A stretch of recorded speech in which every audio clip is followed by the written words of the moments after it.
बच्चों अम्मा చూడండి మళ్ళీ ప్రవేశిక పాఠ్యపుస్తక 1 లోనమా పుస్తక సంఖ్య देखिए 56 అన్నమాట।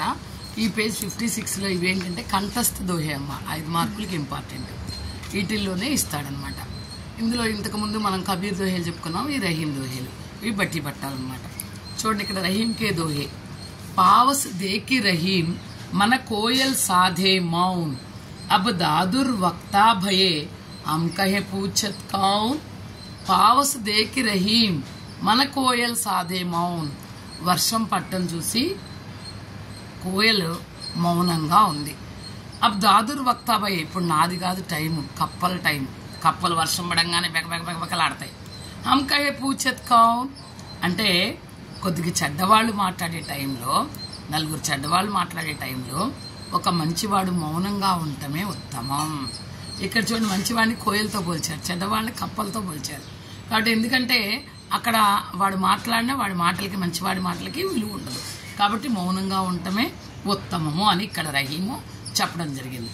అబ్ దాదుర్ వక్తాబయే ఇప్పుడు దాదుర్ కా అర్థం మేండక్ టైం హమే కహే పూచత్ కౌన్। ఆ కప్పల అరుపులో కోయల స్వరం ఎవరికి వినపడుతుంది, ఎవరు అడుగుతారు కోయల్ని? కాబట్టి మంచివాళ్ళు చెడ్డవాళ్ళు మాట్లాడుతున్నప్పుడు మౌనంగా ఉండటమే మంచిది। రహిమన్ కఠిన చితాన్ తై చింతా కో చిత చేత్ చితా దహతి నిర్జీవు కో చింతా జీవు సమేత్। ఇక్కడ రహీము రెండిటి గురించి చెప్పాడు, ఒకటి చిత, రెండోది చింత। చూడండి ఎంత బాగుంది దోయే। చిత అంటేనేమో మనిషిని దహించేది, అంటే చనిపోయిన తర్వాత శవాన్ని కాల్చేదాన్ని చిత అంటారు। చింత అంటేనేమో మన మనసులో బాధ।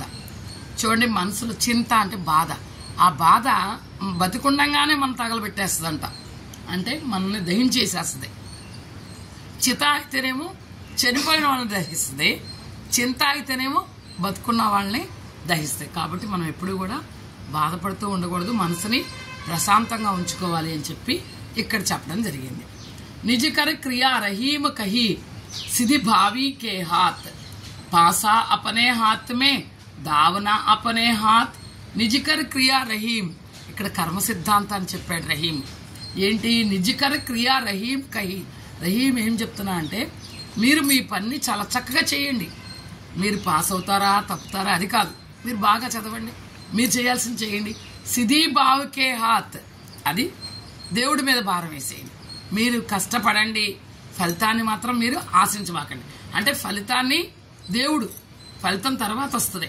పాసా అపనే ఆత్మే చూడండి మనం గవ్వలేస్తాము, పచ్చిసాడేటప్పుడు గవ్వలు మన చేతిలో ఉంటాయి, కానీ ఎంత పడుతుంది అనేది మన చేతుల్లో లేదు। కాబట్టి చింత దావున అపనే హాత్ అది ఆ నిర్ణయం గెలుపు ఓటమి మన చేతుల్లో లేవు, కాబట్టి మనం చేయాల్సిందే చెయ్యాలి, మనం చేయాల్సిన చిత్తశుద్ధిగా చెయ్యాలి, చక్కగా చెయ్యాలి, ఫలితం అనేది మనం దానంతటదే వస్తుంది, మన చేతుల్లో లేదని చెప్పాడనమాట। అబ్ రహీ ముష్కిల్ పడి గాడే దోవు కామ్ సాంచే సే తో జగ్ నహీ జూటే మిలైన రామ్। అబ్ రహీ ముష్కిల్ పడి రహీం గారికి కష్టం వచ్చి పడిందంట, ఏంటి గాడే దోవు కామ్ రెండు పనులు ఒక చోట అవట్లా, ఏంటి సాంచే సే తో జగ్ నహీ నిజం చెప్పామా ప్రపంచంలో గెలుపు లేదు, జూటే మిలైన రామ్ ప్రపంచంలో ఏంటంటే అబద్ధాలు చెప్తేనే ప్రపంచంలో బతకగలుగుతున్నారు, అదే అబద్ధాలు చెప్పామా మనకు భగవంతుడు లభించడు, కాబట్టి ఏంటనేది అదొక కష్టం వచ్చి పడిందని రహీం చెప్తున్నాడు। ఓచో కామ్ బడే కరై తో నా బడాయి హోయ్ జోమ్ రహీం హనుమంతకో గిరిధర్ కహే నా కోయ్। మంచి మంచి పనులు గొప్ప వాళ్ళు చేసినా కానీ గొప్ప పేరు రాదంట, అదే చిన్నవాళ్ళు చేస్తే మంచి పేరు వచ్చేస్తుంది।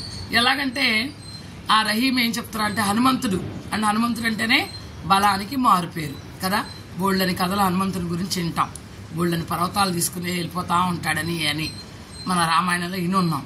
అయితే ఈ హనుమంతుడు ఒక కొండ ఎన్నో కొండలు ఎత్తాడు, అయినా కానీ గిరిధరుడు అనలా, మరి ఎవరిని గిరిధరుడు అన్నారు? శ్రీకృష్ణుడిని।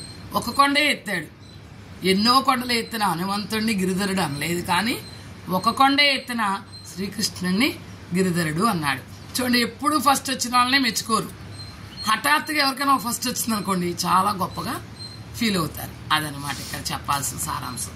అచ్చా బచ్చో ధన్యవాద్।